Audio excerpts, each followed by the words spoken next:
pinch of sea salt, beak of burb. It's the Salty Dog Podcast, my pretties. Let's get salty!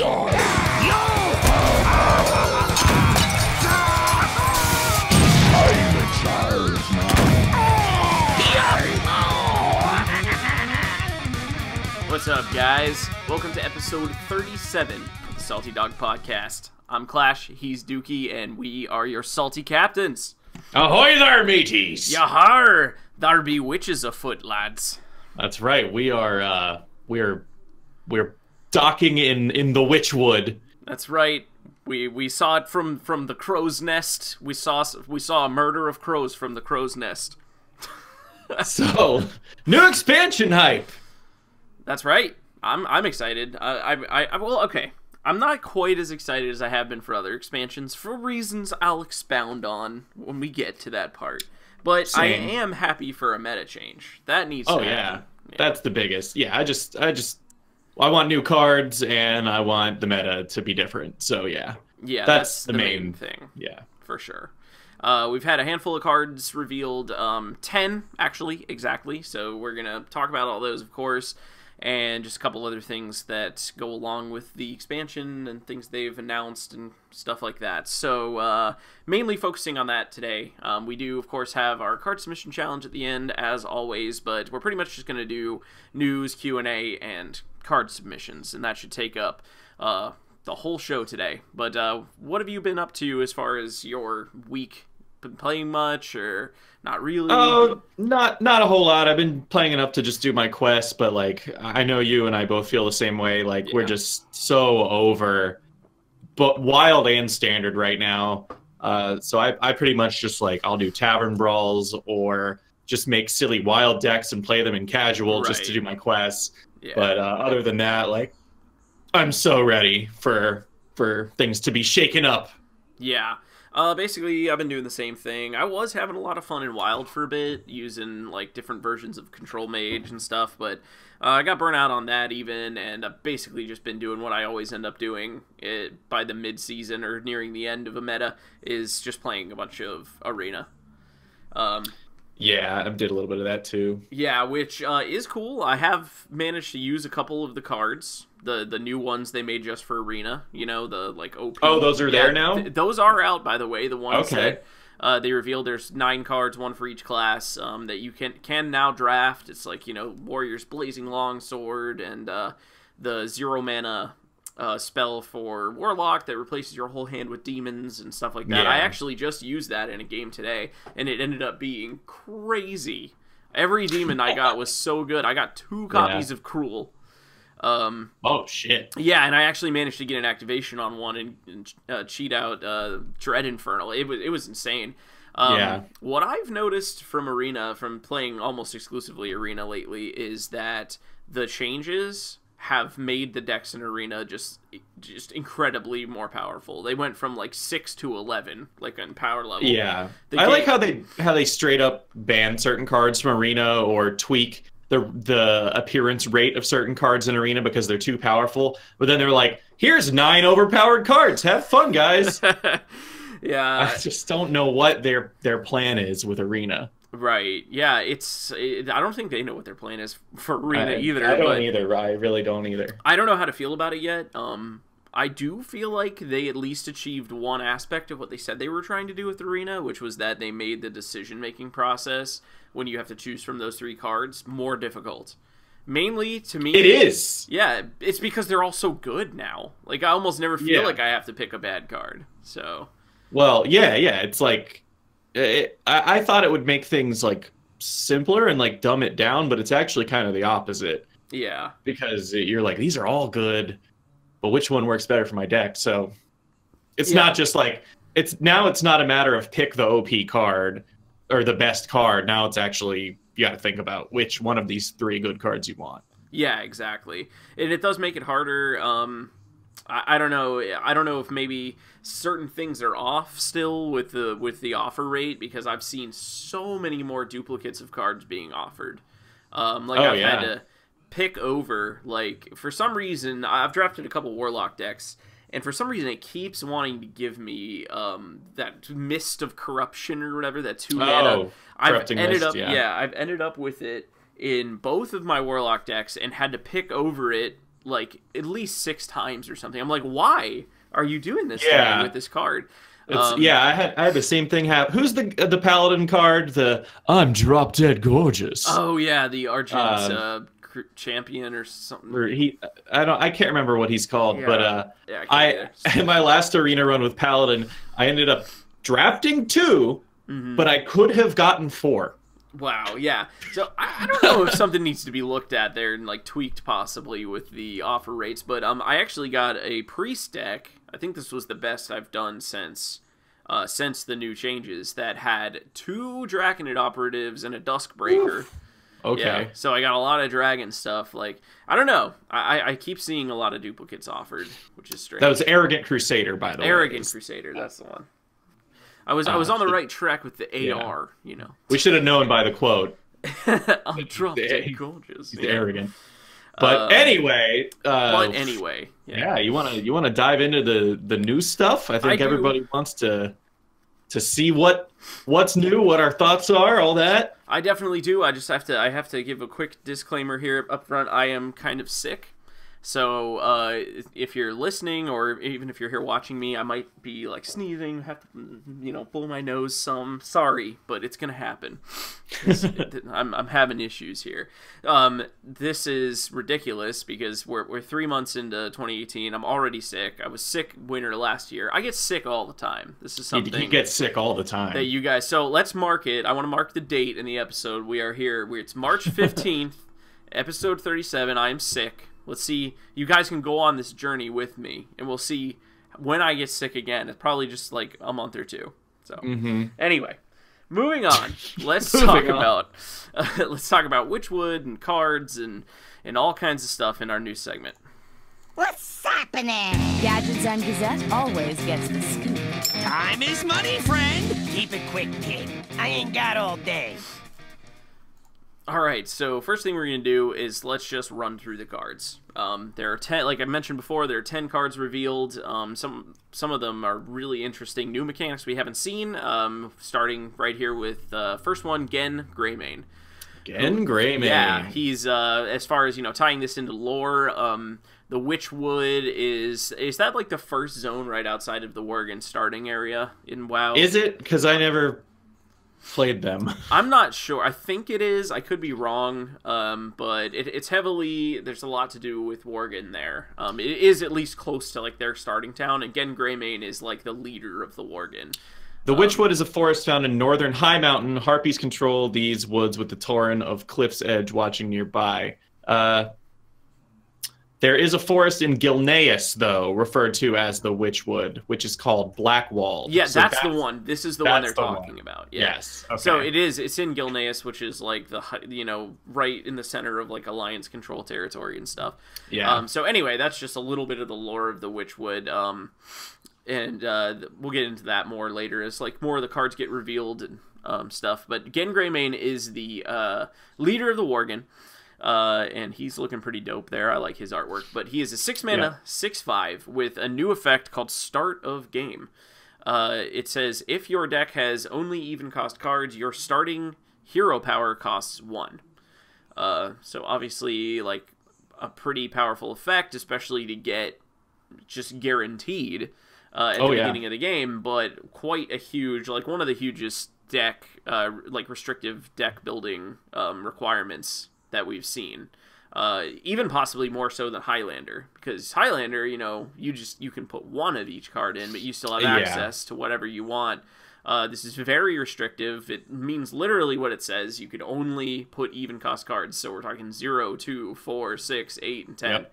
All those other mana slots can't even use them at all. So nope. It's really hard to like place the power level of this card and the next one. So actually, before we get too deep into this discussion, I want to go ahead and just show you the next one, which is the basically the other side of the Genn Greymane coin. It's called Abaku the Moon Eater, who's a 9 mana 7/8, and also has the start of game effect, but says if your deck has only odd cost cards, upgrade your hero power. So you have the even start of game activator and the odd one, of course. What it means by upgrade your hero power, by the way, for if you've never played during the Grand Tournament, there was a card called Justicar Trueheart who battle cried to do the same thing. And each hero has a specific thing that their hero power upgrades into. Like, the most famous one was, the one that abused it the most was Warrior. Warrior, who, yep. When you upgrade your hero power, it turns into Tank Up instead of Armor Up, and it gives you 4 armor instead of 2. So you can easily start to heal outside of Deck's, damage range to kill you. Yeah. So, I definitely see Baku's the control side of it, and Gen is the aggro side of it.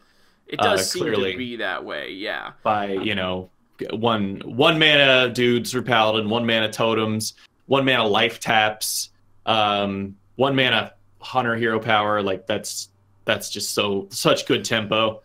On the same side, though, like, you could get, as far as, like, on the control side, you can get free, it's not free, but 2 mana, but 0 health life taps for Warlock. You can actually put out a lot of damage with the Hunter upgraded ability, which is, I think it's called, like, Ballista Shot, and it deals 3 damage. You're basically dark bombing your opponent's face every turn. Yeah, if you're spending the mana. So I think that it does open up a lot of, like, fun, interesting, like, design options, or at least things to tinker with. It's just, like, a question of, are they going to be strong enough, because you have huge gaps in your curve, which is usually, like, a really bad thing in Hearthstone, even if you're playing Control or something, unless you have, really powerful late-game ways to regain health and wipe the board, like in classic Reno-style decks and stuff. You don't want to be missing out on your tempo turns, or else your opponent's going to snowball the board and kill you. Right. So, I don't know. I don't think we can count them out or anything. No, I don't think so either. Effects. Not by a long shot. I mean, the fact that Highlander has soared with flying colors, and that's a restrictive format, and the fact that things like Kalaseth and even Prince Valinar have seen pretty good success, and those are also restrictive deck building parameters. So I definitely wouldn't count these out. I mean, especially the cards that we're going to show coming up.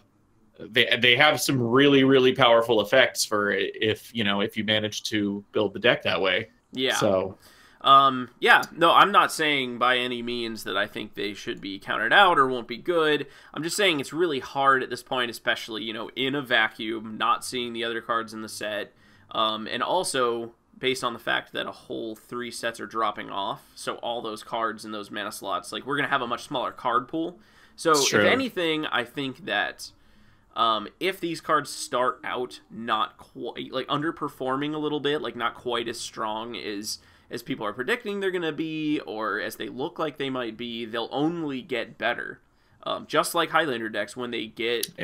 when options open up for more better things in those slots that you... And these could just take off in Wild immediately. Like, oh, yeah. That's totally possible. Yeah, anything's gonna, just generally have a lot more synergy and stuff going on in Wild. So I'm sure there'll be some insane things figured out in that for, as well as in Standard.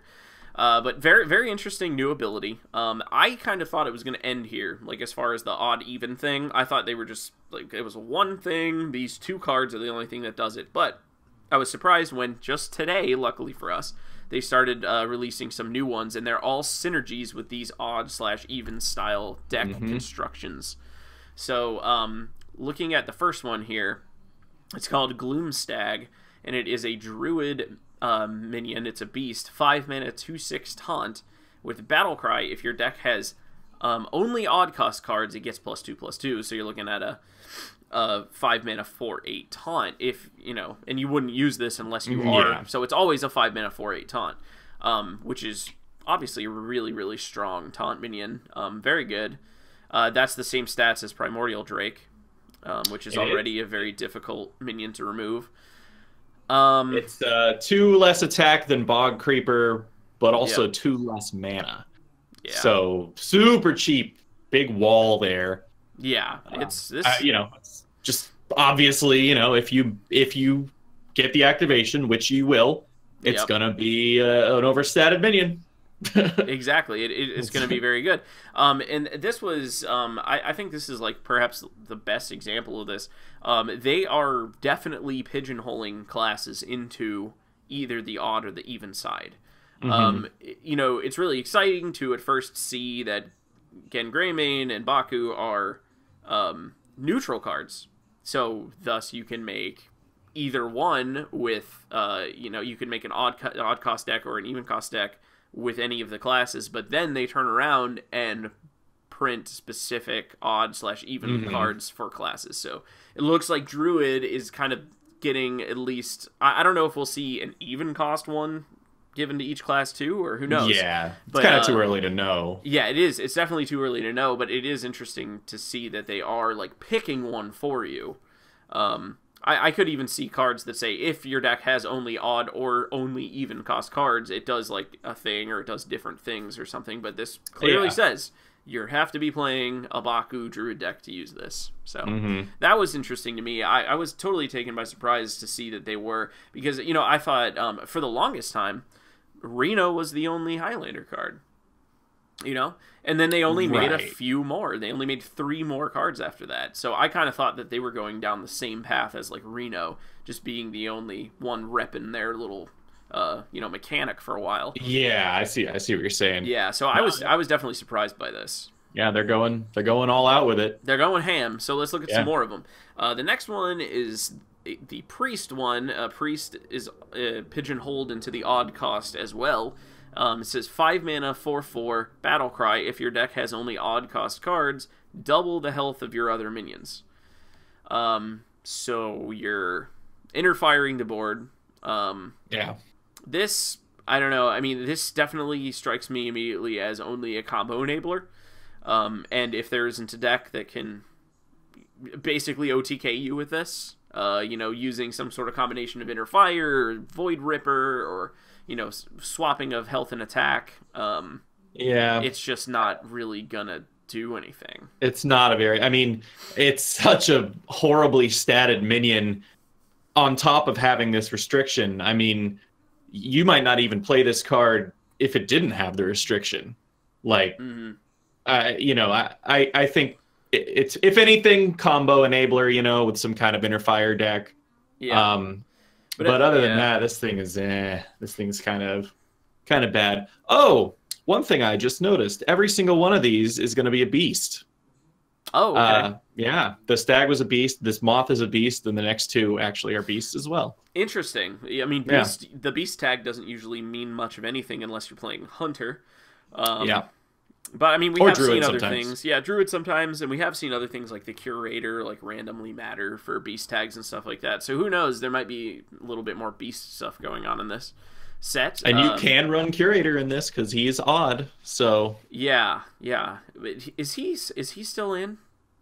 No, he's going to be gone. He's out. Yeah, he's Karazhan. Yeah, so he's gone. So.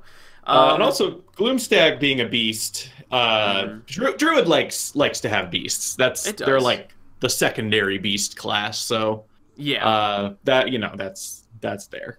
Yeah, that is there. But yeah, one final note on the Glitter Moth, though, it really only kind of seems to make sense in like that Interfire sort of you know, context or whatever. But at the same time, if you're forcing yourself to only have odd cost cards, you're not able to use Divine Spirit, which is huge in that matchup, you know, or just like to give you another way to like make a minion with huge health. And you also can't use Shadow Visions to discover more copies of Interfire, or so I don't know. They seemed psyched about it when they revealed this card. He was like, this is my favorite one, and I honestly feel like it's the weakest, but you know, definitely a combo enabler. If there's a way to abuse it, it'll be abused. You know it. All right, up next, for Shaman, we finally see an even cost card activator. So it's a 2 mana, 2/3 beast called Merkspark Eel, and it battle cries to deal 2 damage if you have only even cost cards in your deck. So definitely like an insane, you know, ping card. I mean, it's on par with something along the lines of Medivh's Valet. It doesn't deal 3 damage, of course, but it's always activated. Yeah, you don't have to do any setup first. As long as you built your deck right, it's gonna. I mean, it really does seem at this point like it's control is the odd one, aggro is the even one. It does, or tempo, because this is an insane tempo card. Right. Just 2 mana 2/3. Never said about that, and then taking something off the board right away is awesome. On turn 2, you probably totemed for 1 mana on turn 1. Next turn you totem again, you play another 2-drop. So yeah, I definitely get the tempo vibe from the even cost set of cards. I do too. I do think this is... What's that? We only have 2 of them at this point, so... Yeah. I do think this is a strong card. I don't know how crazy I really think it is, or like how likely it is to see play, because like thinking about Constructed, you don't see a lot of like 3/2s in Constructed, like cards that this easily removes. Like usually you're looking at like 1/3s, 2/3s. It's true. For early games. So I'm not sure. I mean, it's a decent minion for sure, but I just don't know like if it packs that much of a punch as far as like board control is concerned. But we'll see. Yeah, but it'll just depend on what the meta is, what people are running. But yeah. I really like this one. I think it just speaks to my tempo loving play style. And maybe you'll finally find yourself liking Shaman for once. Yeah, it could happen. All right, up next we have the one for Mage, which is called a Black Cat, and I think this is far and wide the best one that they revealed.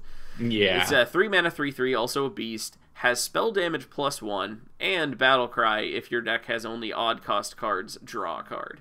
So 3 mana 3/3 spell damage, battle cry, draw a card. Azure Drake. It is Azure Drake on 3 mana, and it's only it's only 1/1 less stats. For 2 less mana. It's a super good card.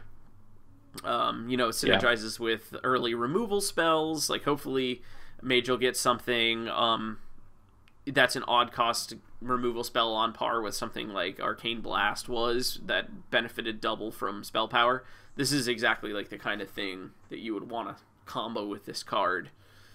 But drawing a card, I mean, a tempo play and a value play, drawing a card while you're playing pretty much an on-curve. Yeah, curve this out and you're happy. So this is it really, all of these, us saying that these are good, it all depends on whether or not there is a viable deck that you can make with only odd or only even cards for these classes. Because if there's not, then these aren't going to be used and they're not going to be good. Yeah, we're basically like, you have to think of it in a world where these deck archetypes are viable, and if they are, this is right there. It's like quintessential for the Mage deck if you're doing a Baku deck. But just like Dookie was saying, if decks are just too strong tempoing, or there's just stronger control archetypes that don't use Baku and Gen, or either of them, then these cards are unplayable. So it's interesting to see so many cards that are so dependent on 2 other cards. It makes me feel like they really intend on making these archetypes strong, because they're making all these cards that are unplayable if they're not strong. Yeah, and that's, I don't know, that's one thing that I kind of have mixed feelings about, like whether or not they should like control what deck building is going to be like to that extent. Right. So if it's to the point where they decide at Blizzard, like, we are going to make it, like, we're going to make these odd even decks really good, so then everyone's going to play those, and maybe there will be some normal decks, maybe there won't be. So like, it's cool when they have themes and they want to push these new ideas. I like that, but if it gets to the point where it's like, you have to do this, like your aggro deck has to run Keleseth and no other 2-drops, Right. So I don't know. I guess we'll see. Obviously, I think the best scenario would be a mix of, these odd even decks and normally built decks too. Yeah, I agree. Yeah, that's exactly how I feel about it. Definitely torn on this whole odd even mechanic just in general. But that is the last card that actually synergizes with that specific thing. So the last 4 cards here do slightly different things, and we have 2 new abilities still. They've added like a lot of new things. Mainly, they're just keywording things that have already existed in the game, like this first card called Militia Commander, which is a 4-mana 2/5 with a new ability called Rush, which basically is what the text of Charged Devilsaur right now says. It has charge, but it can only attack minions that game. Or, that turn, the turn it's played. So, and this also battle cries to gain +3 attack. So you play this as a 4-mana 5/5 that can attack a minion the turn it's played. I mean, that's very strong. Yes. Just right out the gate. Yes. I mean, after that, it's just a 2/5 for the rest of the game. It's a 2-something. Because it's probably... it's a 2. Yeah, you definitely traded with it. I mean, I really like this card. I definitely think this is going to be strong. In a...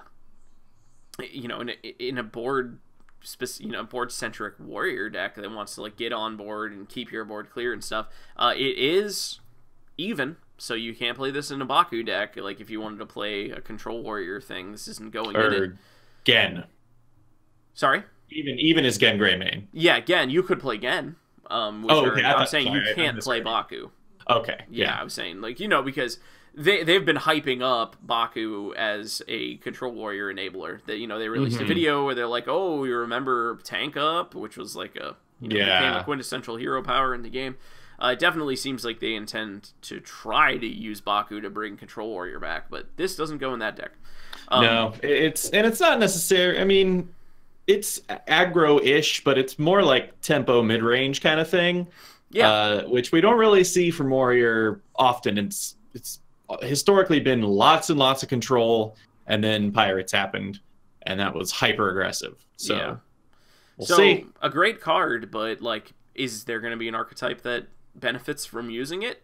That's what remains to be seen. Yeah, exactly. That's what always makes it hard about card reviews, especially when a set's just coming out. There's just so many other factors that are really dependent on what makes these things good or not.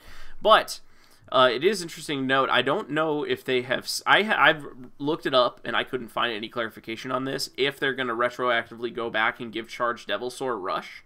That is actually an overall nerf to the card Charged Devilsaur. As far as using it in ways like recruiting it out of your deck with Kathrena, what's her name? Winter Wisp or Whisperwind or something? Yeah, whatever. And recruiting it out and circumventing its battle cry and being able to go face with it immediately. If it's reworded to say Rush, you won't be able to do that anymore. It'll come out and still only be able to attack a minion that turn.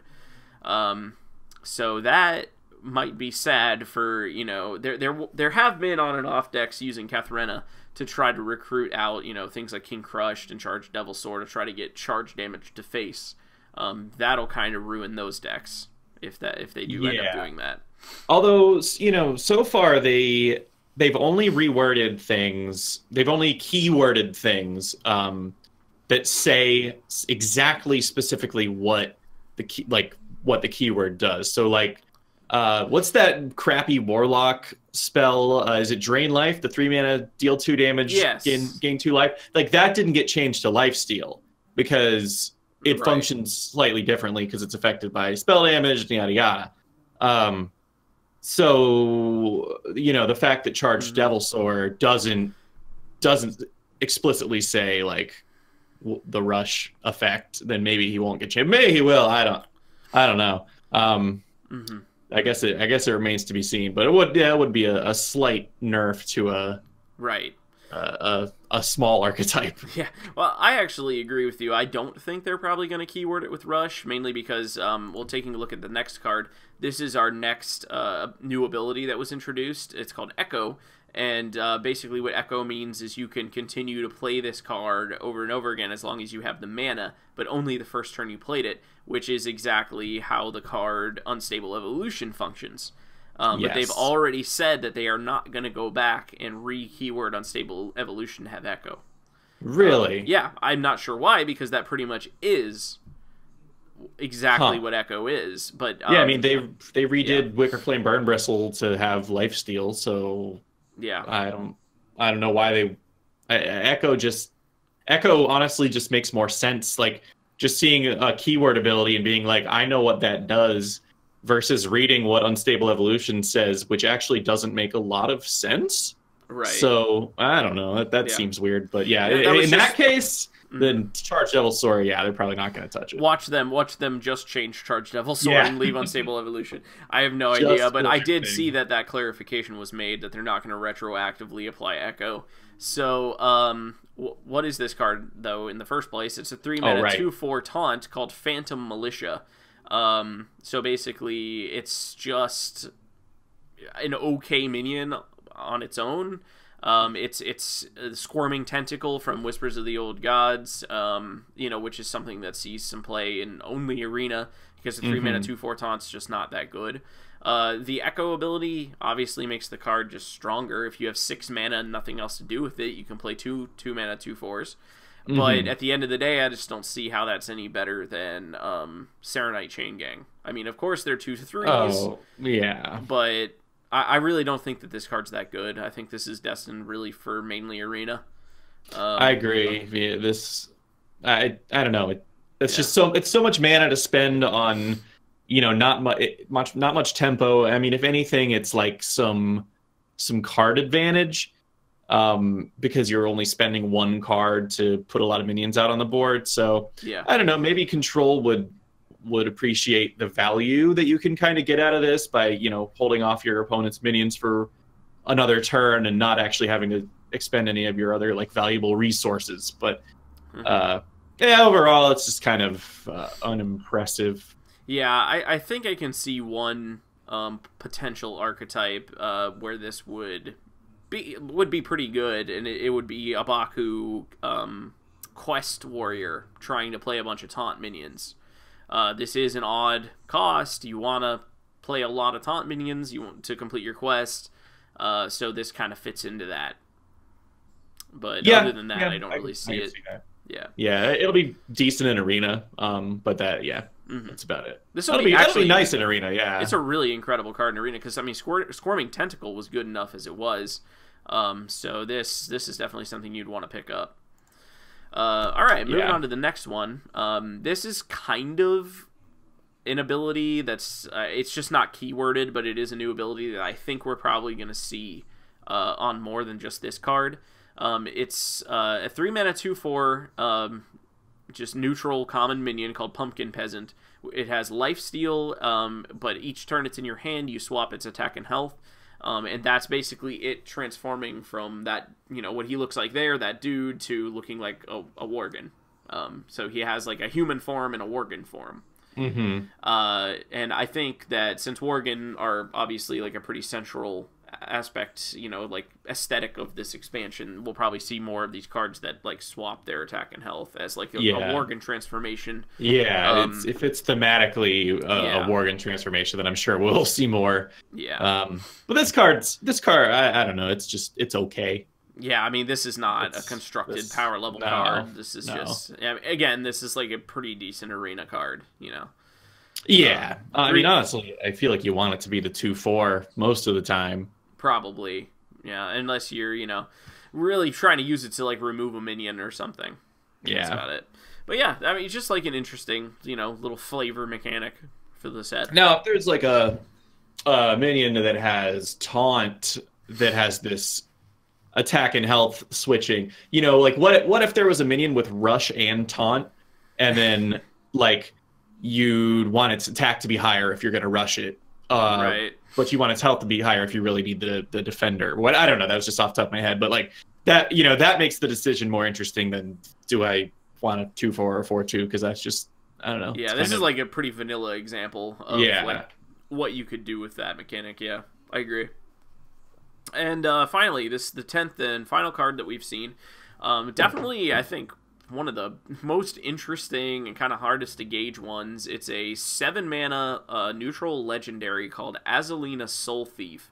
It's only a 3/3, which is just so bad for 7 mana. But it battle cries to replace your hand with a copy of your opponent's hand. So, like, it's so hard to, like I said, to gauge this, but it really is mad, refill against, if you play it against someone who's got a big hand, this could fill, like, a similar, spot that basically paladins use Divine Favor for right now. Blow their hand, and then, punish the control deck for having a big hand by drawing a ton of cards. Yeah, that's really the only application that I saw for this was because of course I play aggro paladin, so my mind immediately went to, oh, this is Divine Favor. Yeah. So yeah, you blow your load, and then you play this. You take everything in your opponent's hand, but then you're. It's hard to say because then you're probably being dealt a bunch of like control cards, which may or may not help you finish off your opponent. But control decks obviously tend to run a lot higher value cards, so this could give you like a late game. As an aggro deck, this could actually, give you some staying power enough to keep your opponent from stabilizing and finish them off. So, other than that, I don't know why you'd want to replace your hand with a copy of your opponent's unless you have no hand. So exactly, you don't want to have 6 cards and replace replace your hand with like 4 of your opponents or something. Obviously. So it really doesn't seem like it goes in a control deck because you usually have a pretty full hand as a control deck. And it doesn't even really fit that well into an aggressive deck because the stats are so horrible for the mana cost. I'd be willing to say I really don't think this is gonna find a home anywhere. Probably just because it's not. pretty clunky for what it does. Even if you're packing this as aggro or even as like a mid-range deck as a tech against control or something, and you match against some kind of dude paladin that's just going to rush your face, you draw this, you're just going to cry. Because you're never going to use it.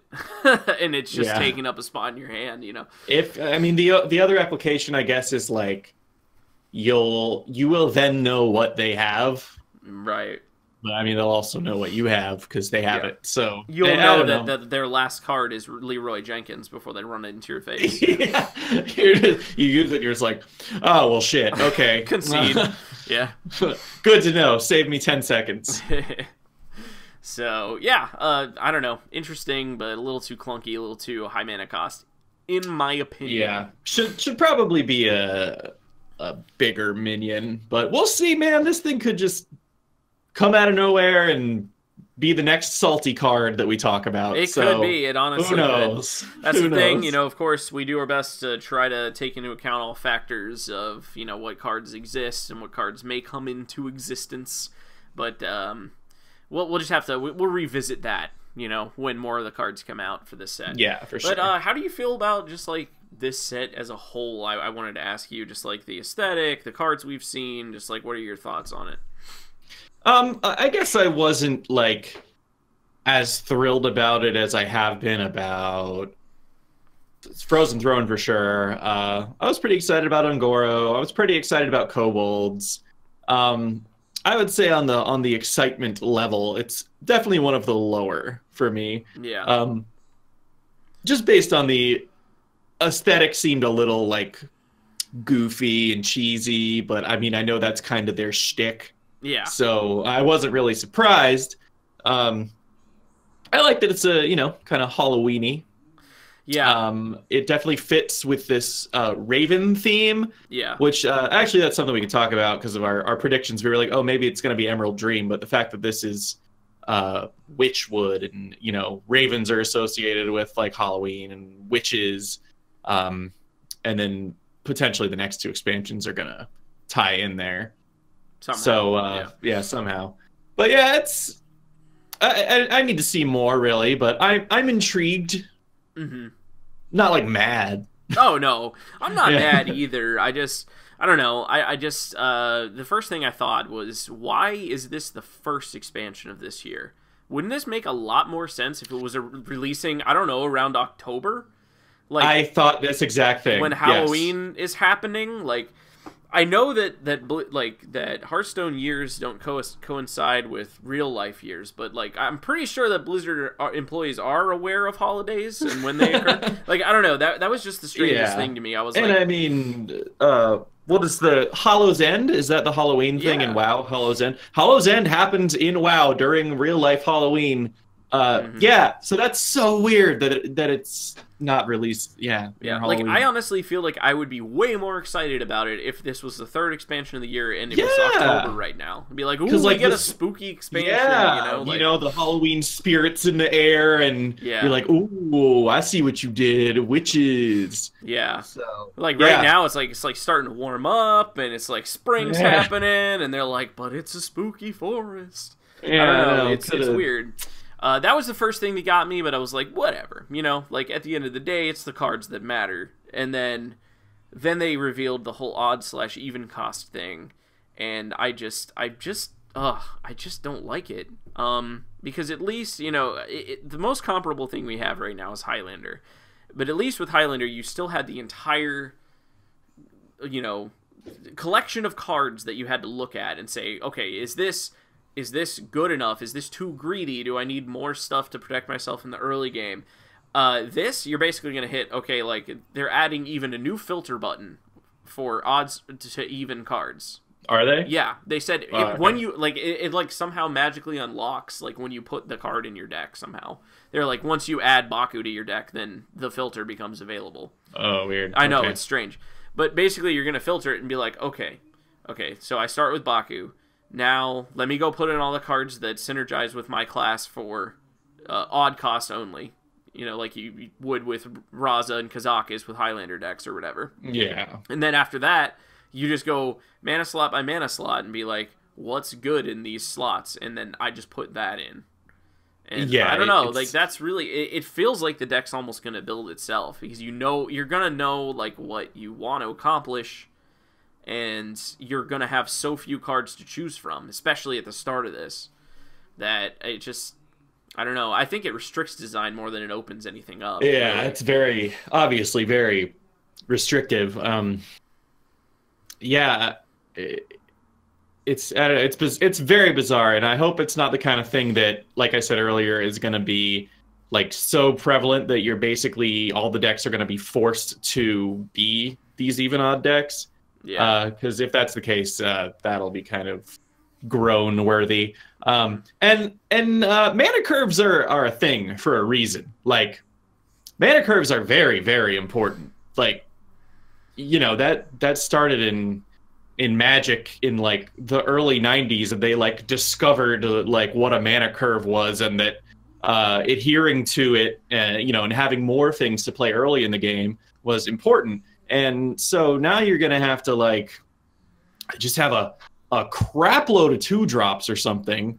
And then, like, you know, then it's all the way up to 4. And I don't know, the deck just might be so wonky and so, like, it, you know, doesn't flow well. Yeah.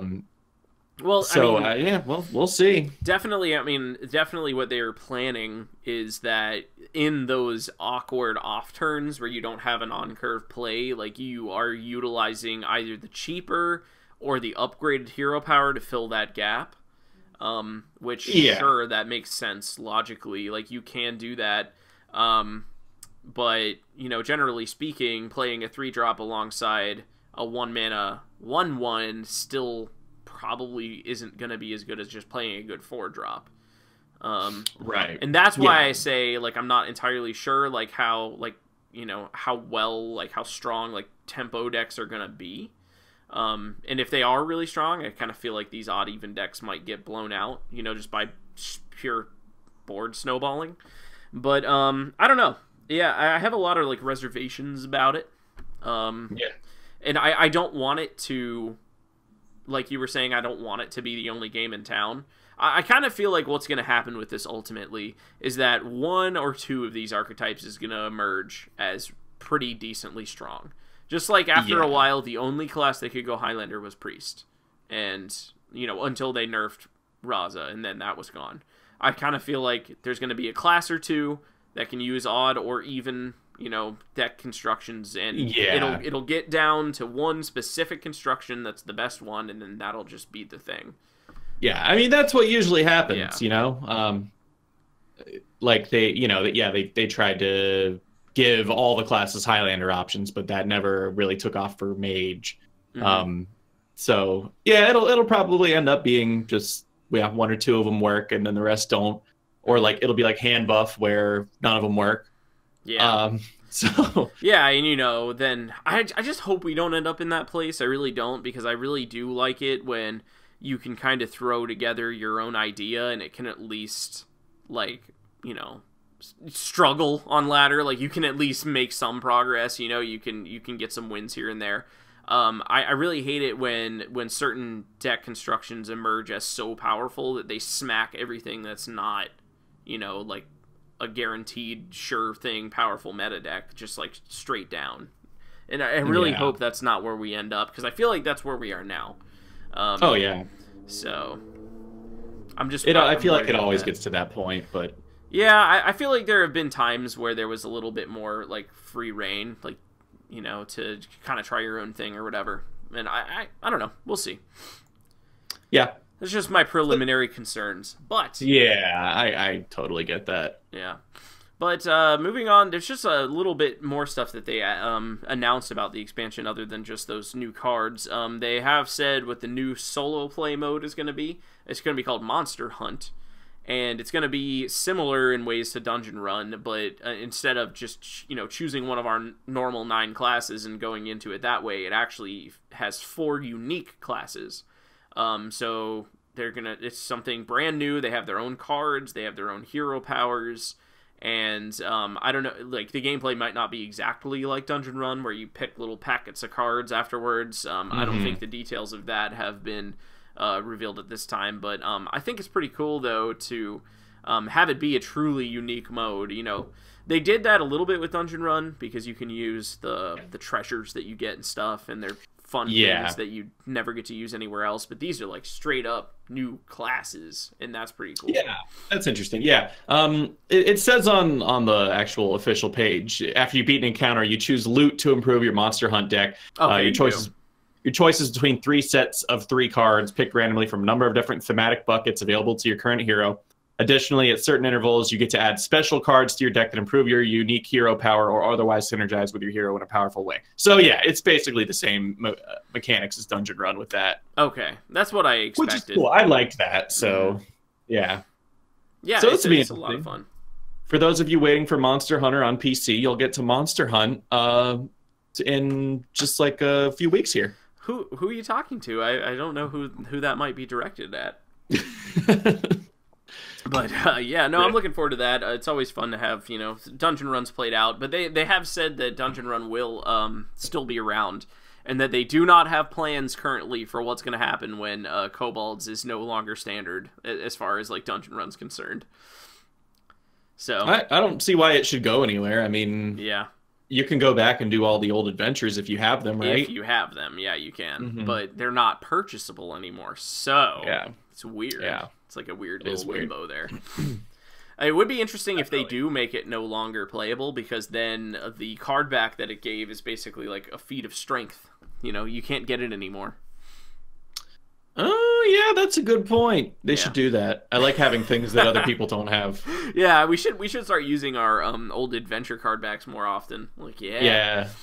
But I feel like those are so bad. Like the next Rammus card back and the Blackrock card back, they're so bad. The Blackrock one's cool. It's like dragon wings and shit, right? Yeah, but it's like super neutral colors.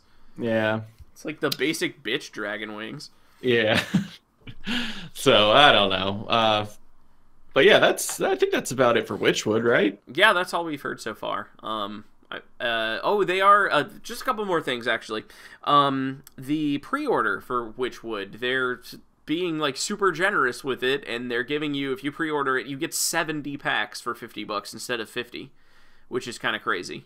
Yeah, and really pushing those pre-orders. Yeah, and there was some data mines like information that they found that says There's going to be up to a total of like 20 free card packs available just by doing daily quests. Like they're going to run some sort of like daily quest special where just for doing a quest you get a card pack.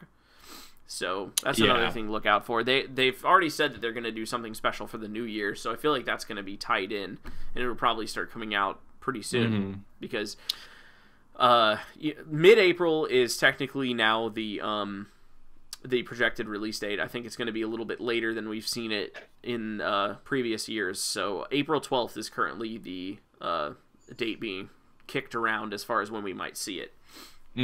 So even now today, we're still within less than a month, even pushing it back a week. So I think they kind of not have to, but I think they know that they need to kind of give people some bonus packs in the beginning, because like previously now that there are no adventures, what adventures costed what, $25? Yeah, that sounds right. And you got everything. And this is like, you can pre-order it, get 70 packs, and you're still not going to have everything. Like, probably not even close. No. So I think they realize that they do need to give, like, kind of throw people a bone and be like, here, have some cards so you can actually play with this expansion and not have to, like, drop a ton of money right off the bat to get everything you need. So it's good that they're doing that. They're still probably, I mean, I'm sure the reason they switched away from adventures was money. And they're probably still going to make more money by just releasing expansions. So, yeah, it's good that they're doing this with the freebies and stuff. Definitely, I agree. They're also still going to be giving away a free class legendary. That seems like a pretty established thing that they'll do now. I do wonder if pre-order is always going to be 70 packs now, or if that's kind of just like a New Year thing, or what. But that'll be something to look forward to finding out in the future. Yeah. Hopefully. So, yeah, I think that about wraps up Witchwood discussion, at least for this episode. But we do have some Q&As, some Q's and some A's. We got some Q's to A. So, you want to start us off? Sure. The first question is from Hunter Smith. It's directed at me. He said, Dookie, what's your favorite monster to fight against in Monster Hunter World? And I had to think about this for a little bit when I saw the question, just because that's like such a, you know, when a monster is challenging, they piss you off and you hate them and you don't want to fight them. But then when it's easy, is it like really fun? So I had to think of like I don't know, just a good balance. And the one that I spent a lot of time fighting, and it didn't drive me crazy, but I always found it to be challenging, was Odegarin. He's like the big red, like fangy flesh monster, and he gives like that like Oni-looking armor. It's like red, Japanese, like demon themed. It looks really badass, and I farmed him forever to get that whole set. But I like the way he's like the dual blade version of a monster to me. Like, oh, interesting. He's like super fast, and he like bounces off the walls and like does like really quick like swooshy whirly attacks, and like he's just like really scary. And he does this you know when like a wolf is like circling its prey and like looking at it like as it circles, I'm gonna fuck you up, buddy. Like he does that thing to you sometimes, and it's just like, oh man, you scary. So I just like Odegarin, but he was also fun to fight. Wasn't too easy, wasn't too hard. So that's my answer. Nice. I can't wait to fight him.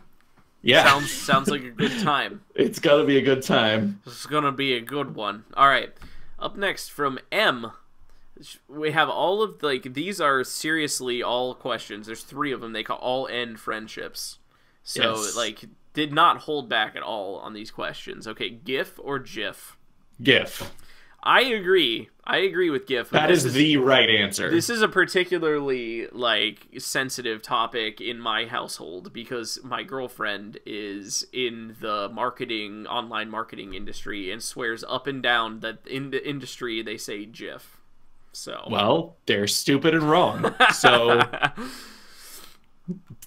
that's all there is. The G stands for graphics. I know. Not graphics. But that's the only argument you need to make. But you do remember when the guy who like invented the graphics interface whatever the third thing is for, is he said it's Jif, and that's why apparently they use it in the industry that way. But he's a master troll. Like he's a master troll. He's like, I'm gonna come out 20 years later and be like, huh, it's Jif. Like, you don't get to do that after 20 years. You lost your privileges to name this thing. No, I agree. Society named it. So. I always say, she's like, did you see that GIF? And I was like, no, we don't have any peanut butter. That's the right answer. All right, so next one. Actually, I don't think this one is really a question at all. Cereal or milk first? Is that really? Do people ask this question? I see that asked, and I see that debated, and I'm like, what? Like, why would you? Okay, all right.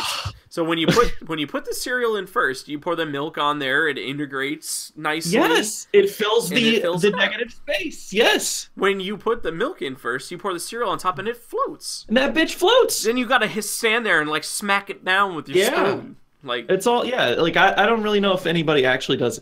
The only one that I can like see maybe that would be reasonable is I believe it was honeycomb, because those fuckers float like crazy. Oh. So if you put your milk in first and then put the honeycomb on top, you're not gonna get like, it's not gonna rise above the bowl. But like whenever I would get honeycomb, I'd pour like a huge bowl, and then I would literally put my hand. I put my hand over the cereal on the bowl and pour through like the crack. So that the cereal stayed down. That's hilarious. So, but yeah, like it's just crazy. Why would you put milk first? It's just insane. So cereal. So we're GIF, cereal, and then finally pineapple on pizza. I'm pretty sure that there's going to be a consensus here as well. Nope. Yes, very much no. No. It's honestly like not the most offensive thing in my like, because I don't like a ton of like vegetables, so like right, that's less offensive to me than like if you put green peppers or something on a pizza. But it's still my answer is still resoundingly no. Yeah, no, I agree. I mean, I'm a bit biased because I never like mixing savory and sweet with my foods. I'm like my dinner is my dinner, dessert's dessert, and like keep them separate. But I pineapple, like pizza is for sauce and delicious meats and things, not fruit. This is not a this is a no fruit zone. Yeah, let's save that for a fruit pie. This is a pizza pie. All right, what do we got next? CJ asked on Twitter, dude, he said, do you love my dog? And we saw a picture. And 12 out of 10, good salty doggo. That is the salty doggo, saltiest doggo. No, all dogs are the best dogs. I agree. All of them. All dogs are more than 10 out of 10. So yes, we love your dog, CJ. All right, from Nepetto we have, what are your thoughts on the Summoning Portal Warlock card and with cheap Echo minions? So he said, think of the future potential if more than one ends up being printed. So what he's referring to is a Warlock minion called Summoning Portal. It's 4 mana, it's a 0/4, and it discounts minions that you play by 2. But it can't be less than 1, so you can't do the, an infinite echo thing where the minions cost 0 or whatever. It's an interesting question. I personally don't think there's a lot of potential there, mainly just because that card, Summoning Portal, is so bad. You don't want to have a 0/4 in your deck. If there is a super good echo card that's also not that expensive, because you need it to be no more than 4 mana for this to be anything that you can, reasonably exploit. Then possibly, just for that one combo. But, I mean, the idea of being able to flood the board, just completely reload the board with by only spending one of the cards in your hand, I mean, theoretically, that's amazing tempo and card advantage. So, I mean, it would be good, but it's just...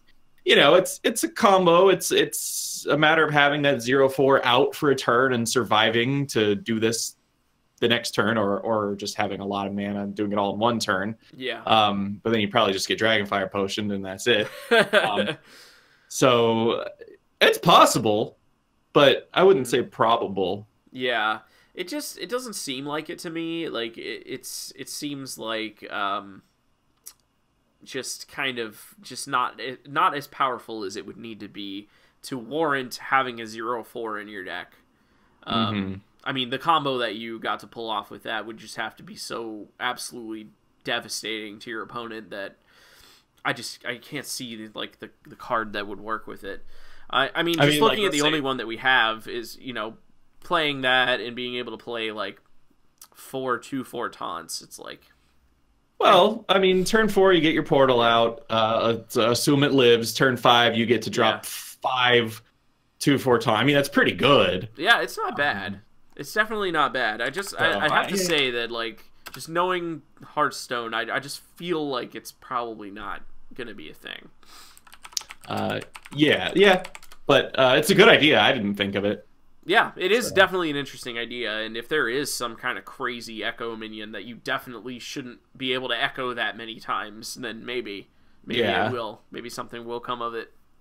But definitely an interesting question. Yeah. That's a card I haven't even thought of in I don't know how long. Yeah, so I forgot that existed. It's a really cool, like, you know, idea that you had. Well, yeah, when we read the question, we were like, Summoning Portal? And I literally Googled Summoning Portal Warlock, and I was like, oh yeah, that's a card. Yeah. Where my mind went, I was like, does he mean the portal that you get from the Warlock quest? That's like, what I thought he meant. Yeah, like, yeah. So that card's super dead.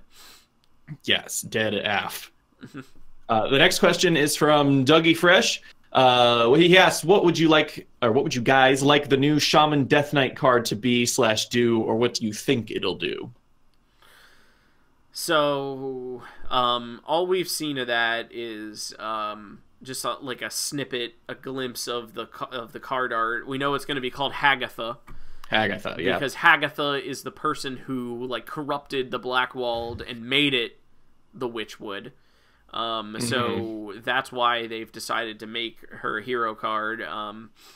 Only Shaman is getting a new hero card.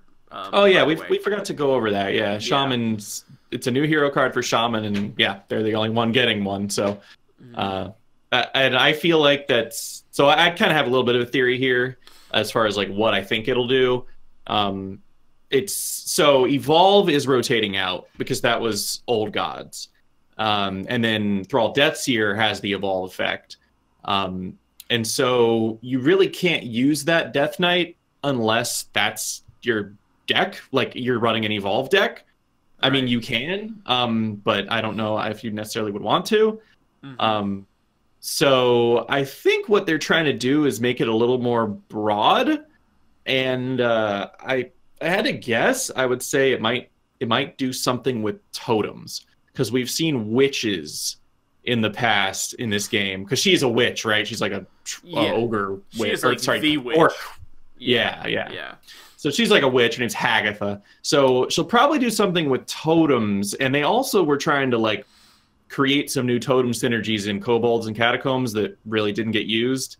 And every shaman's running totems. Not every shaman's necessarily going to want to evolve stuff. So, you know, it's their hero power. So I feel like it'll probably have something to do with totems. But yeah, that's just a guess. That's an educated guess. Yeah. It would be interesting to see the mana cost. I don't think that we have seen the mana cost. No, it's 8. It is 8? Okay. It's 8, yeah. It's 8, so an even cost means that it will be able to be used with Gen, which they've already... in some gameplay footage, they've been pushing the idea of a totem-based shaman using Gen Greymane. That makes sense. That lines up. So I do agree with you. My mind kind of went there as well, because they sometimes like to try to correct for mechanics that totally miss, just things that never got to see play. Like, I don't think anyone has ever gotten to play that card that summons Alakir if you have all the totems. Like, that's probably been activated like once in the history of the game, and it was like Ben Brode playing his friend, and like no one's ever done that before. So I did it in a casual game, I think. Oh, did you? Yeah. Nice. Yeah. Wow. I've definitely never seen it happen. So potentially, maybe something with summoning totems or buffing totems. We've definitely seen Totem Shaman take off before with, remember, the Inspire deck that used. I can never remember his name because I always just called him Stakes. Stakes, yeah. Yeah. There's a lot at stake. Yeah, that guy. And he buffed all your totems plus 2 attack. Yeah. Something along those I lines. definitely see it going the totem route, considering Gen will make your totems cost 1. Yeah, and you're onto something there definitely with the witch thing too, because we've already seen that 3/4 that summons a totem every time you cast a spell. Totems, my pretty totems. Yeah, that one. So, I don't know the names of any cards. I just know what they say when you throw them out. Yeah. I can't remember that one either. I usually can remember the names, but I can't remember her either. So yeah, that's the salty dog guess. That's where our money's at. Totems. That's where our money's at. Something with totems. You want to grab the next the next question? I want to grab the next person. No. All right, so next up from Emily, we have why is there no justice in the world today? Wow. Man, we just opened a whole can of worms, didn't we? Yeah, dude. I mean, I don't know how much time we should spend on this, but I don't know. I mean, I think I answer your question with another question. Has there ever been justice in this world? Oh, shit. Do we remember a time when it was just? It's because people are selfish. Yes, that is the reason. That is the answer. That really is. Yeah, it's because everything comes down to greed at the end of the day. Next question. All right. This one is from Alekman, and I didn't know what they were talking about at first, but I think I understand it now. You mentioned a few episodes ago that you believed there would never be any kind of named archetypes in Hearthstone. Why do you believe this? After all, it's not like the dev team is unfamiliar with similar design, for instance, the Cthulhu cards or Fugan and Stalag. And I think what he's talking about is when people were doing like card creation submissions, and they would do things like, whenever you play a card that has fire or flame in the name, and we said we don't think they would ever do something like that. Right. And it's hard to explain why I think that. I mean, wouldn't you agree though that like they'll probably never like be like, if you have a minion with shock in its name, you know, that I don't. There's something about it, like, it's not like it wouldn't work or like it couldn't be understood, but there's something about it that's just like inherently like not elegant. Like it's not referring to a specific card, it's not referring to a keyword. It's just like basically something on the card that shouldn't come into play as a part of a mechanic. It's just the name of the card. And like I understand what you're saying by cards that say buff your Cthulhu, and I get that, like I get the parallel. But you know, if it said every time you cast Fireball, do something, then that would make more sense than but, like Antonitis, add a Fireball to your hand. You know, but it's just like does it have fire in the name? It's just like it's just like, I think it's something about like coming from the Magic background. Ooh, this was we went an hour without bringing up Magic. No, you brought it up when I talked about mana curves. Never mind. But like when it goes, I feel like I just have this idea of like how things in card games are like very clear cut. There are certain keywords that matter, and then certain things that don't. Like the full name of a card that's specific, obviously that matters. But you know, it's not like the spells have types, you know? It's not like fire spells are dealing fire damage or... Yeah, exactly. You know, it would have to be like, something like that. Yeah, it would have to be a categorization that was less arbitrary than just being based on their names. Like if they decided well, go ahead. I was just going to say, like, if they decided to retroactively go back and do something that they could very well do with a lot of support from WoW lore and gameplay mechanics, and assign an elemental type to all spells that deal damage. Like, Frostbolt's obviously ice, and then Fireball would be fire, and Mind Blast would be shadow, and, like, then they could start to say, okay, if you cast a shadow spell, then do something. Shadow Word Pain's a shadow spell. But it needs to have, like, it would need a tag, you know? Like, like, you know, minions have tribes, spells spells are spells, you know, minions are minions, weapons are weapons. It would need to have like a tag or just refer to something totally specific like Cthulhu. Yeah. So, and like, you know, Stalag and Fugan, you did think of some good examples, and it's when you hold it up against those, it does become a little bit harder to like explain what we mean. Because, you know, it does say if Stalags died, it doesn't say, you know, if an undead or, you know, whatever has died, but like those specific, like that in that way, that wording, like that's easy to understand, that's easy to get behind. You're not like, oh, okay, like searching through your spells to find fire and flame and, you know, different kinds of, I don't know. Yeah. It's a good question though. It is definitely a good question. And I mean, hey, if they could do it. I mean, it's very easily, they could very easily do that because absolutely. It is a thing that you could use. It just doesn't feel like a great way to design a card. Yeah. It just seems like kind of clunky. Yeah.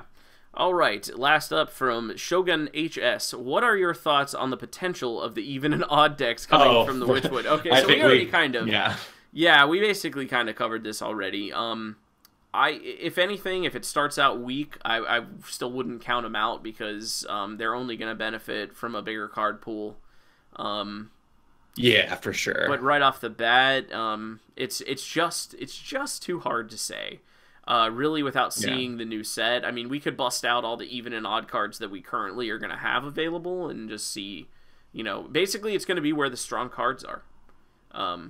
Like, you know, you don't want to try to have a Baku Paladin deck where you can't use Call to Arms, you know, so, you know, like, basically you want to try to think of it in terms of individual cards' power and, like, what is the best thing that's available. But again, Paladin deck with Call to Arms hitting nothing but 2-drops, now that's something. Yeah, I wouldn't count them out, but because we've seen restrictive formats like Highlander and Kaliseth work. So, but this is the most restrictive. So, you know, we'll see. This is definitely the biggest restriction. So it's going to take some time to see. Yeah, definitely. Basically. And I think that's it for our questions. Yep. That's all of them. That leaves us to the end of the show, to our card submission challenge segment. Which I will just explain briefly. We, at the end of every show, give you guys a prompt to create your own Hearthstone cards. It could be something like what Dookie proposed last week, which was create a minion with stealth. You know, just make sure that it has that ability. Or it could be, you know, nerf a card, buff a card, create a new mechanic, or whatever we think of that week. And we take in all your submissions on our Twitter. And we kind of grade them on a few different things, such as, creativity. And definitely balance is a huge one of the biggest things that we look at. We want a card that feels like it could fit into the game, not overpowered, not underpowered. And the final thing is we just ask that you submit it as a PNG with a clear background. The easiest way to do that is just to use hearthcards.net. And any one card can only spawn 2 others. So it doesn't get too out of control. Yeah, total of 3 cards per submission. Yes, exactly. So, as I said, last week you did stealth, correct? Create some kind of stealth minion. Yep, just make a stealth minion, get creative with it. All right, so let's see what kind of sneaky cards we got in our segment this week. Prepare yourself for the ultimate test! All right, up first, from Wadifer, we have Shadow Man, who is definitely a reference to Mega Man. I like it. Oh, yeah. It's a 3-mana 2/3 with stealth, and at the start of your turn, you add 1 to 3 Shadow Shurikens to your hand, which this literally reads as, it's 1 mana spell that says deal 1 damage, give a friendly minion stealth. You can't, so right off the bat, there's a couple things. I think that, getting more than one of these things would end up being way too strong. And then the wording on this thing would need to say, deal a damage and give a minion stealth. You can't target, because in Hearthstone you can't target 2 different...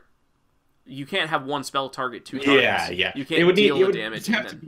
Give a random friendly minion stealth, right? Like, just so it's just like, poof, and then it happens. What I would prefer to see, and I think would be even more balanced than that, would for it to say deal a damage to a minion and give it stealth, so that you can use it in different ways. You could finish off, you could use it to ping off an enemy minion, or you could actually hurt one of your own minions to re-stealth it. You know, hoping that it lives to the next turn for another attack. That's what I think. I don't think this nailed as far as the balance, but I really liked that idea, so I wanted to bring it up anyway. And definitely. So basically, I'd like to see this say add a Shadow Shuriken to your hand. Yeah, I think 3 in Rogue is just crazy. Yeah, so getting one spell, one mana spell, it makes a lot of sense in Rogue. We've seen it with Lasher, you know, the 2 mana 2/2. Yep. I mean, this is a legendary minion, so giving you more than one makes sense. Not more than one in one turn. I mean, the fact that it can over time accumulate spells in your hand, giving you one a turn, and then the versatility of it, being able to use it to finish off minions or to re-stealth your own with some minor penalty on damage. I think that would be really interesting, because one thing that I was looking for in these is cards that did something while they're still stealthed, because I think that's something that the game hasn't done yet, and I think is really interesting. Yeah, so rewarding you for leaving them exactly. in stealth. You would have a lot of incentive just to play this guy and just leave him there. Yeah, just farm shurikens all day. Exactly. So I really like that. Yeah, I think I don't know. There's just something about this card, something about that character that I just I really like it. That's weird. Yeah, I can't place. No, yeah, this one's really cool. I like your idea too of using the shuriken to either stealth a minion or hurt a minion, just depending on the situation. So all right, yeah, it's a good one. Up next from Mana X, we have Midnight Arsonist, who's a 2 mana 0/4 that gains stealth at the end of your turn. At the start of your turn, it deals 1 damage to everything. So it had to be worded that way because when something takes damage, it loses stealth. That's right. Basically, this is comparable in a way, especially like the mana slot, to Doomsayer. This is something that you would put in a control deck to play out and try to prevent your opponent from getting on board. Yeah, but much harder for the aggro deck to kill, actually. Yes, because of the stealth. Yep. It's obviously more susceptible to board wipes, and it eventually kills itself. Yeah, but a damage a turn for 4 turns starting at turn 2 is the dude paladin's not happy about that. No, and this very well might be a little too strong. You'd be better equipped to judge the power level of this, I think. Would you rather see this come down or a Doomsayer? Doomsayer. I can kill Doomsayer. Yeah. Yeah. 75% of the time, I can kill Doomsayer. It's definitely a tough. It's definitely a tough card to rate. Probably a little on the strong side, but I think it might be a little strong. I think it's very smart. I think it's just very well done. Maybe a 0/2, he does it twice, right? Or maybe 0/3. Yeah, probably 0/2. I feel like 3 would be okay. I mean, 1 damage is something that you can play around. Mm-hmm. I mean, certain decks totally get wrecked by it, but other decks don't care at all. So, yeah, exactly. So. Yeah. Yeah, no, that's a really well designed card, actually. I like that one a lot. I do too. Yeah. Thanks, man. That's why we chose it. Duh. That's how this works. All right, up next from Rensand. This was a really interesting idea. It's called The Monster Under the Bed. It's 5 mana, 3/8 stealth, which basically has the wording of what you said, Intercept, your ability you created. Intercept does. Whenever your opponent summons a minion with 3 or less attack it automatically. If that kills it, gains stealth. So it's cool. Intercept with a specification. It'll only attack it if it's 3 or less attack. Okay. So it eats children, basically. Yes, it eats little minions. I think it would be. I mean, obviously, it would be even stronger if it said the minion has 3 or less health, because because you're guaranteed, killing it. But that would probably be too strong. But this way, you could just throw out a poisonous thing and just be like, okay, this thing's dead now. Yeah. I like the idea of it. You know, it just kind of waits there, like creepily waiting for you to play something it can eat. Like, yeah, no, this is a spooky card. Yeah, it is. It's a very unsettling card. And again, a card that you would be rewarded for leaving in stealth. Yeah. So yeah, all three of these cards have been something that you would definitely consider not attacking with. Yeah, for sure. All right, up next from Fallardorf, we have Steward of Shadowshire, which is a Paladin version of... they're both Paladin. I kind of feel like this card should be Rogue, because Paladin doesn't like mess with stealth, but...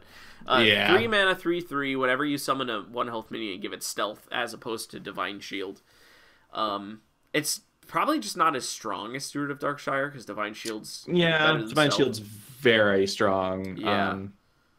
But it's still a cool idea, you know, little twist on it could have been Steward of the Witchwood or something. Yeah. If they had made this after the announcement. Right. Because I don't think Shadowshire is actually a thing. I think Darkshire, because there's Goldshire, but then there's Darkshire. And we already have Steward of Darkshire. Well, Shadowshire's a thing now. Yeah, it is canon in the Salty Dog extended universe. But, Rogue can do things with stealth minions that Paladin couldn't, like, you would perhaps want to play a 1-drop so you could cold-blood it later or something, Yeah. I mean, you could,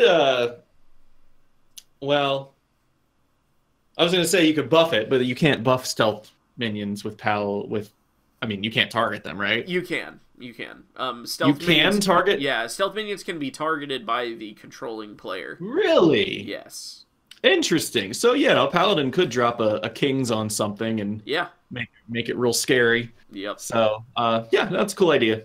Nice little twist on another cool Paladin card. Definitely. I liked the use of the other Steward of Darkshire as the basis. All right, up next from Alekman, we have Arcane Carpetbagger. It's a 7 mana 5/5 with stealth that says whenever your opponent casts a spell, counter it and then lose stealth. I think that this is maybe the most creative one that we got. Just a super cool idea. It's a lot of mana for a minion that you're just going to leave sit there waiting for that counter spell. Well, can it only do the one spell a turn? Can it only counter things while in stealth? Because I feel like that's the implication. Yeah, I think it can only counter it if it's still stealthed. Yeah. If it just basically says counter every spell your opponent plays, then it's too strong. I guess the way I was reading it, just subconsciously, I was like, it can only do it if it's still stealthed. Yeah, maybe it should say whenever your opponent casts a spell, lose stealth and counter it. Maybe lose stealth should be first, because then if that can't happen... Or maybe it should just say whenever your opponent casts a spell, if this minion is stealthed, counter it, then lose stealth. Yeah. Yeah, okay. Alekman said that's how it works. That's what we figured. Because he comes out of the shadows and counters it. So that's really cool. So another minion you kind of want to just let him sit there in stealth so he can counter stuff. And then you go back to this first card here from Wadifer, and you use your Shadow Shurikens to keep re-stealthing him, and that's how you win. So I really like the idea. Paying that he's like he's understated for 7, but and you gotta be patient and not attack with him. I like it. Very cool. Yeah, creative. And I did something a little bit out of the ordinary for this last slide here. There were 2 submissions that we got that were so similar. I just decided to put them on the same slide because I actually feel like the best balance is kind of somewhere between the 2 of them. So the first one is from I'm a Dragon. It's called Dead Candle Kobold. It's a 4 mana 4/3 with stealth, and it says whenever a friendly minion in stealth attacks, deal 2 damage to your opponent. And he specified that this would be breaking that stealth. So it can't just sit there and let things repeatedly attack and just keep burning your opponent down that way. It's going to unstealth itself and, then be open for attack. The other card is from Dougie Fresh. It's called Hunter of Shadows. It's a 5 mana 5/3 stealth and says whenever a minion loses stealth, deal 3 damage to a random enemy. Yeah, wow, those are so similar. Exactly. And he didn't specify that dealing the damage would unstealth this guy, which, But it does. I mean, yeah. like a stealth knife juggler throws a knife and then is unstealthed. So Right, it would. yeah. Yeah. So, that's just the mechanic of Hearthstone, how it works, of course. But I think somewhere right in between this is where it should be, because I feel like Dead Candle Kobold wouldn't be overpowered if it could deal its damage to minions. I don't think it has to say directly to your opponent, which is how it's worded on Hunter of Shadows. But I feel like the damage on Hunter of Shadows is a little too high. The 3, 2, yeah. Yeah. So smash them together and get like Dead Candle Kobold of Shadows and 4 mana 4/3 stealth whenever a friendly minion and stealth attacks deal 2 damage to a random enemy. Yeah, I like that. But yeah, that's a really cool idea. Like again, like he's gonna lose stealth when it happens. But his job is more to just throw damage around, I guess. You know, and you have to set up a little bit. You have to have things ready to attack when you drop this guy, so you can unstealth them and make your big swing. Yeah, like basically what you'd want to do is get him down in stealth when you have the board loaded with like 2 or 3 other stealths, and then you attack with those, and things get a little crazy. Yeah, definitely. Yeah. So yeah, these are really cool. Definitely. I like that idea. Yeah, I liked all these ideas. There were some really, really awesome things that we've definitely never seen them do with stealth in the game before. You know, they keep releasing these new mechanics and stuff, but I feel like they haven't even like really fully explored all the cool things you can do with the ones that are already here. Yeah. So it's very cool to see what you guys came up with.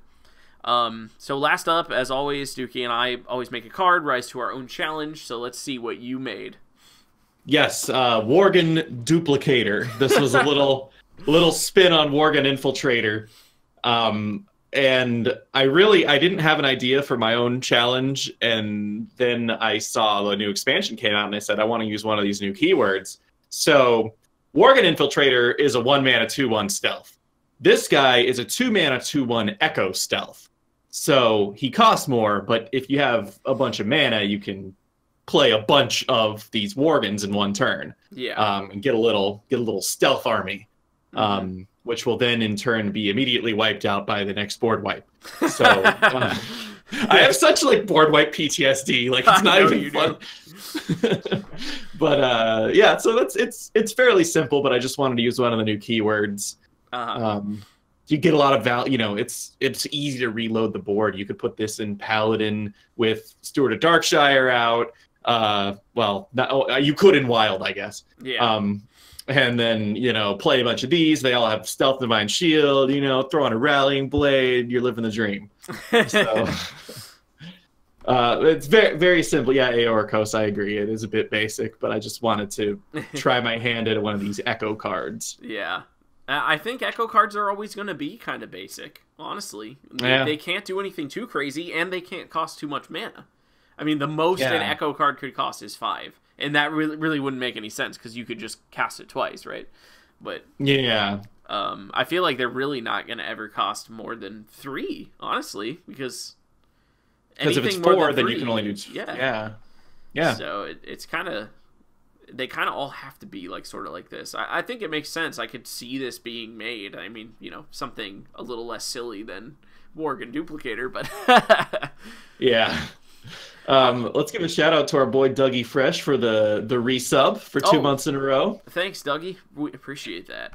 Give him the nice bet if you have the emote. Last up, you're gonna appreciate this picture that I found. Oh, I yeah, literally typed in Mist Elemental into the search, and that's what I found. And I couldn't resist. That's like the shitty graphics of a old school MMORPG we played called EverQuest. Good old EverQuest. So anyway, Mist Elemental is a 4-mana 2/4 epic shaman minion. It is an elemental, of course. It has Wind Fury and Stealth, and the ability whenever you overload a mana crystal, gain Stealth. So, like, I don't think that this is like too crazy strong. I mean, it's definitely abusable if your opponent can never get at it and you're just getting that damage with Wind Fury in there. Yeah. But it's easily countered by board wipes, taunts, just not having the overload to re-stealth it. Definitely a strong one, but I don't think it quite reaches overpowered level. If anything, maybe he should just have like 3 health or something. I don't know, his survivability seems like a little high, but then again, there really are a lot of ways to counter this. Yeah. So I'm still laughing at that picture. Oh, I just took it down. You want it back? Oh yeah. So okay. All right. So like in EverQuest, they would name things. They would say like a skeleton. Yeah. Like you slash a giant rat for 6 damage or whatever. Yeah. So that's funny in and of itself. But do you know what the parentheses around it means? No. It means he is invisible. Oh, and nice. that someone had to have cast See Invisible on themselves. I didn't even know how on point I was with the stealth. Yep. So he is legit invisible. So you guys can't see him, by the way, just so you know. It's John Cena. Oh man, well that was great. I really liked how that whole submission turned out. We got some really cool cards. So do you have one for this week? Wait, we forgot one thing. We forgot one thing from earlier in the show. We forgot to mention what our salty card was. Ah, yes. Our salty card for this week is the whole game. Fuck Hearthstone right now. God, I just want to do expansion. No, we're both just really kind of sick of the meta right now. I feel like it's a little too clown circusy for just like the things that happen. It's just like, oh, that's reasonable. Not at all here reasonable. come the 8/8. You're like, wow. So I really hope Witchwood fixes that. But yeah, I think it's fun to just kind of like interact with the new mechanics and stuff with the set that they reveal. So let's make an either even or odd cost card for a class. All right, cool. I like that's basically something what that I was gonna... activates, with one of those 2 restrictions in place. I was hoping you would do something with a new mechanic from. Yeah, so, I like to do that. Yeah. Anyway, would you like to? What's that? You could even do it next week too with some other. Make an echo card, make a rush card, make a thing that swaps its stats. I don't know, whatever. So yeah, this week, odd or even benefit card. However you just say that, describe that. It is a kind of a hard mechanic to describe since it's not keyworded and it's kind of clumsy. Make a card that has a beneficial ability if your deck has either all even or all odd cards, but one or the other, not both. You nailed it. You did it. Applause. Cool. Anyway, Dookie, do you want to tell them where they can find you and us and all the things that we do? Sure. Yes. We are the Salty Dog Podcast. You search for that, you'll find us basically wherever you're looking. If you want to follow us on Twitter, it is at Salty Dog Podcast. If you'd like to follow me, I am at Dookie Shed, spelled like it sounds. You can follow Clash at KLASHE_HS. And then we also stream on every Tuesday, 4 p.m. Eastern, 7 p.m. Pacific. We stream on both of our channels. So this Twitch channel, twitch.tv/clash_HS, and my channel, and you can watch both of them at the same time if you're a super loyal lurking pro. So yeah, we've been playing Orcs Must Die. It's a really fun tower defense game that I've been enjoying a lot. So yeah. What else? Yeah, just anywhere you listen to podcasts or, watch your videos, just search Salty Dog Podcast. You'll find us. And if you can like us and give us good ratings wherever you watch or listen, that would be greatly appreciated. It would. It very much would. So that's enough of our spiel. I think that does it for our show this week. Until next week, guys, stay salty. Stay salty!